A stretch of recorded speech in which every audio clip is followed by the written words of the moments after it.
Hello बच्चों। आज हम डिस्कस करने वाले हैं इलेक्ट्रिक सर्किट के बारे में, जो कि क्लास 7 के चैप्टर का एक टॉपिक है।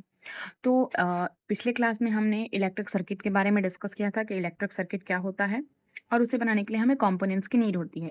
यानी कि अगर हमें इलेक्ट्रिक सर्किट बनाना है, if you want to make a electric circuit, we need a standard symbol of components of electric circuit. फिर उसके नेक्स्ट क्लास में हमने कंपोनेंट्स ऑफ इलेक्ट्रिक सर्किट के बारे में पढ़ा और इवन हमने सिंबल बना के देखा भी कि किस किस कंपोनेंट्स का कैसा कैसा सिंबल होता है। आज हम उसी स्टैंडर्ड सिंबल को ऐड करके इलेक्ट्रिक सर्किट को बनाने वाले हैं। इलेक्ट्रिक सर्किट टू टाइप्स के होता है, close circuit and open circuit. Close circuit कैसा होता है, ओपन सर्किट कैसा होता है, हम इस क्लास में यही समझने वाले हैं इस वीडियो में। तो first of all we have to take the components of circuit, जिसकी हेल्प से हम सर्किट को ड्रॉ करने वाले हैं। तो हमें सर्किट ड्रॉ करने के लिए क्या चाहिए? तो सबसे पहले हमें चाहिए वायर। क्या चाहिए? वायर। वायर किस चीज का बना होता है? मेटल का वायर कंडक्टर होता है। Then we need a bulb. हमें एक बल्ब चाहिए। इसी के ग्लो करने पे या ग्लो ना करने पे हमें पता चलेगा कि हमारा सर्किट ओपन है या फिर हमारा सर्किट क्लोज है। Then we need a battery. Battery क्या होता है? कलेक्शन ऑफ टू और मोर सेल्स को हम बैटरी बोलते हैं। इसके बारे में भी हमने डिस्कस कर रखा है। तो ये क्या है? हमारा बैटरी है और यहाँ पे हमने 3 सेल्स को लेके एक बैटरी बनाया है। Then we attach the switch. हम क्या लेंगे? स्विच। और अगर आपने मेरा प्रीवियस क्लास देखा होगा तो आपको पता होगा कि हमारा यहाँ पे स्विच क्या है? ऑन है या ऑफ है?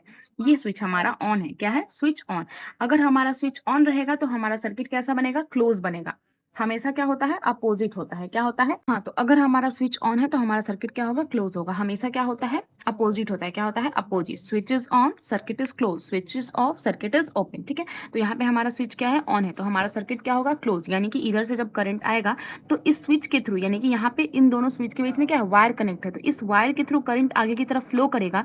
और अगर हमारा सर्किट क्लोज है तो हमारा बल्ब ग्लो करेगा। क्या करेगा? हमारा बल्ब ग्लो करेगा, जिससे हमें समझ में आएगा कि हमने जो सर्किट बनाया वो क्या है? वो क्लोज और कंप्लीट सर्किट है। कैसा सर्किट है? क्लोज और कंप्लीट सर्किट है। तो इस तरीके से हम सर्किट क्लोज बनाते हैं। अब सर्किट ओपन है तो उसमें क्या है? उसमें भी सेम चीज़ ही हमें लेना है। बस काम क्या है? हमारा सर्किट ओपन है या क्लोज ही है, डिपेंड करता है स्विच पे। तो वायर लेंगे, दूसरा क्या लेंगे? हम बल्ब लेंगे, देन बैटरी लेंगे। यहाँ पे भी हमने बैटरी में 3 सेल को अटैच किया है। फिर हम क्या लेंगे? स्विच अटैच करेंगे। क्या अटैच करेंगे? स्विच। अब हमारा यहाँ पे सर्किट हमने क्या बनाया है? ओपन बनाया है। क्या बनाया? सर्किट हमारा ओपन है, तो स्विच क्या रहना चाहिए? यहाँ पे ऑफ रहना चाहिए। क्या रहना चाहिए? ऑफ। तो यहाँ पे मैंने जो सिंबल यूज किया है स्विच का, वो ऑफ है। क्या है? ऑफ है। क्या अब हमारा बल्ब यहाँ पे ग्लो करेगा? नहीं। यहाँ से जो करंट आएगा इस बैटरी के थ्रू, जब करंट यहाँ तक आएगा, फिर यहाँ के बाद उसको कोई भी ऐसा पाथ नहीं मिल रहा है जिसके थ्रू करंट आगे की तरफ फ्लो कर सके। यहाँ हमारा स्विच ऑफ है, तो यहाँ पे कोई भी ऐसा कनेक्शन नहीं है जिसके थ्रू हमारा करंट क्या हो सके? यहाँ से पास हो सके। तो क्या हमारा बल्ब अब यहाँ पे ग्लो करेगा? क्या हमारा बल्ब ग्लो करेगा? नहीं, हमारा बल्ब ग्लो नहीं करेगा। अगर हमारा बल्ब ग्लो नहीं कर रहा और स्विच हमारा ऑफ है, तो अब जो हमारे पास सर्किट बन के आने वाला है वो कौन सा सर्किट है? ओपन सर्किट है। और ओपन सर्किट कैसा सर्किट होता है? इनकम्प्लीट सर्किट होता है। कैसा सर्किट होता है? Incomplete circuit. That is for today guys. If you like my content और अगर आपको मेरे क्लास से थोड़ा सा भी हेल्प मिल रहा है तो please like, comment, share and subscribe my channel. Till then, bye bye.